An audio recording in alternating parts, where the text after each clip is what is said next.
Yahoo! And welcome back to another Japanese exercise. Well, I am Naomi, my channel is Naomi Nihongo, and today I'm gonna redraw one of my painting, manga style. Which painting? This one.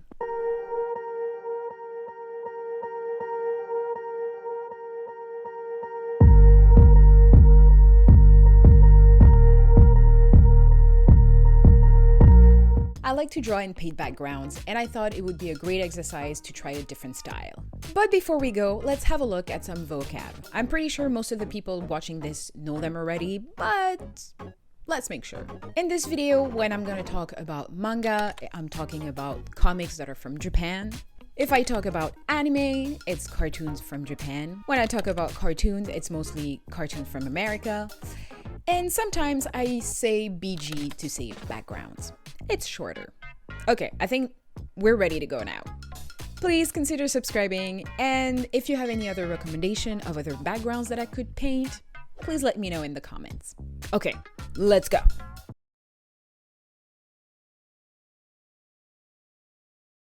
I started on the internet. First, I look at some manga's background. I've typed in a few of the animes that I've watched to see if I could find their manga versions backgrounds, but I couldn't come up with a lot of manga's titles. It's always like this. When we put you on the spot, that is the moment where you cannot think of anything. Now that I'm editing, of course I'm thinking of all those different mangas or anime that I could have put in, but at the time, nothing.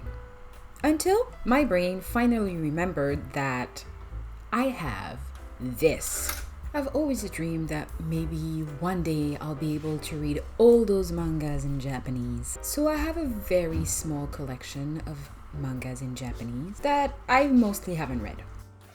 So here's my collection of Japanese mangas. To be honest, there's a lot of trial and error because, for example, I really enjoyed reading this one. So I read all of these. Those are old mangas. Then I read those one I bought them in Japan, but I cannot find them in Vancouver because I hate buying online, so I don't buy anything online. And then you have the other ones that are much more complicated to read. For example, I watched the anime, so I was like, oh, because I know what's happening because of the anime, I'm gonna read this one. I still haven't tried it. Everybody is telling me One Piece is amazing, so I bought this one, I think in Japan or maybe in LA, I don't remember, but I haven't tried that one. I've watched the anime of these one, I have the second one as well, and I was like, oh yeah, I'm gonna read those. I still haven't read them. I tried reading this one and I bought it in Japan because it's sparkly, and let me tell you, it's not a good reason to buy a book. And this one, I also bought it, I think in LA, and as you can see, I started reading it, but I never finished it because I still don't understand what it is about. It was too complicated to read. And this one, I really want to read it, but my level is not that great yet. Anyway, this video is not about my micro Japanese mangas collection. I knew that I was missing two mangas that were fully in colors, and I really wanted to find them to have some example for the color version. Because I just moved, I went through my boxes to look for them, but I couldn't find them. To this day, I don't know where they are, and I'm really pissed about it. But I did find many other mangas.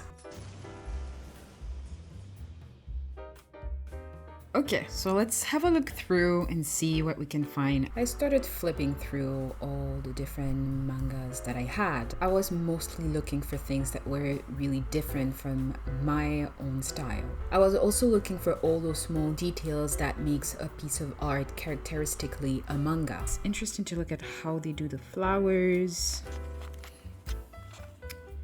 They have those details on the railway middle book. Yeah. Flipping through the different mangas made me realize a few different things. The first thing I realized, obviously, it's that it was in black and white. But I do think I'm gonna use color. Foreshadowing, you don't. Ooh. Second was the use of outlines. Also, one thing is the outline. This is probably gonna be one of the biggest difference between my art style and like how mangas or anime BGs are. Surprisingly, there's very few shading or gradient going on. And when there are shading, they're using lines to convey the shading, not different type of grays. Like really the line work is very interesting. I'm not used to this, like, yeah, here we can see like, oh, look at the thin line. And finally, a more surprising one was the extreme angles that you can find in all those different mangas. Oh, there we go. That's a good example of what I'm thinking is like the angles.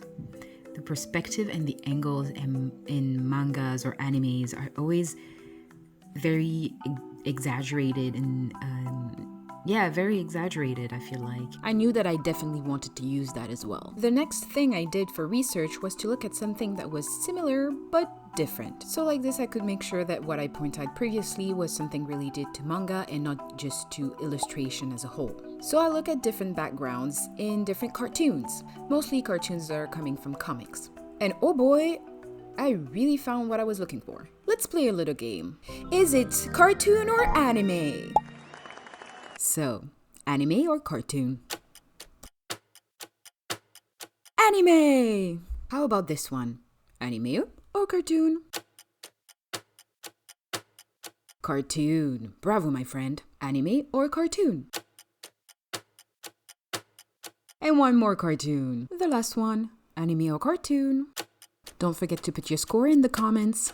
Anime! Bravo! It was cartoon or anime?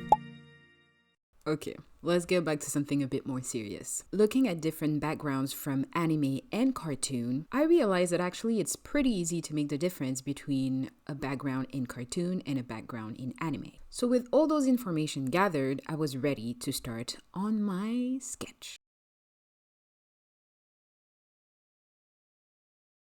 So I'm gonna simply walk you through what I did during that sketch process. First, I worked with the main shape. I wanted to make sure that the idea I had in my head worked on paper. As I said earlier, I wanted something with an extreme angle, but I was hesitating between two different types of extreme angles. One regular one, or one with a fisheye. I opted out of the fisheye angle. Once I figured out the main idea of the piece, I started to place my perspective.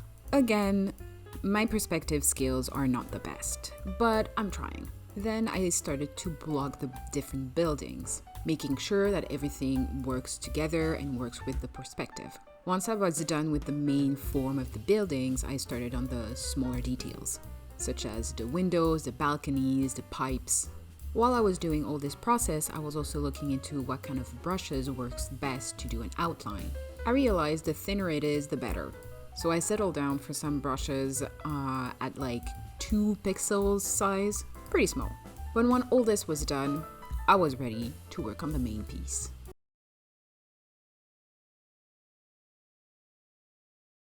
First, I worked on the outline, the clean one this time.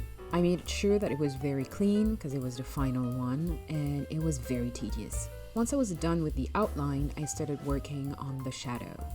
And the shadowing was the hardest part for me. Because I'm used to use different type of grays and gradients, the shadowing was difficult because this time I could only use lines. Once the shadowing was done, it was time to get to the texturing. What I call texturing is all those details that makes a building look like it's made out of concrete or wood or tiles and all those things that I added to make it look weathered. And now I added the only gradients that is in this painting, the sky. This really gave life to the piece. When the sky was done, it was time for the clouds. The clouds were pretty straightforward, not very complicated, just very time consuming. And I wanted to talk about it because we don't really see it in the final piece, but I added the screen as well. We don't see it, it's covered by the clouds, but it's gonna be our tiny secrets. And there we go. It was all done. Before we see the reveal, please consider subscribing and let me know which one you prefer, the original or the manga style. Okay, let's see the reveal.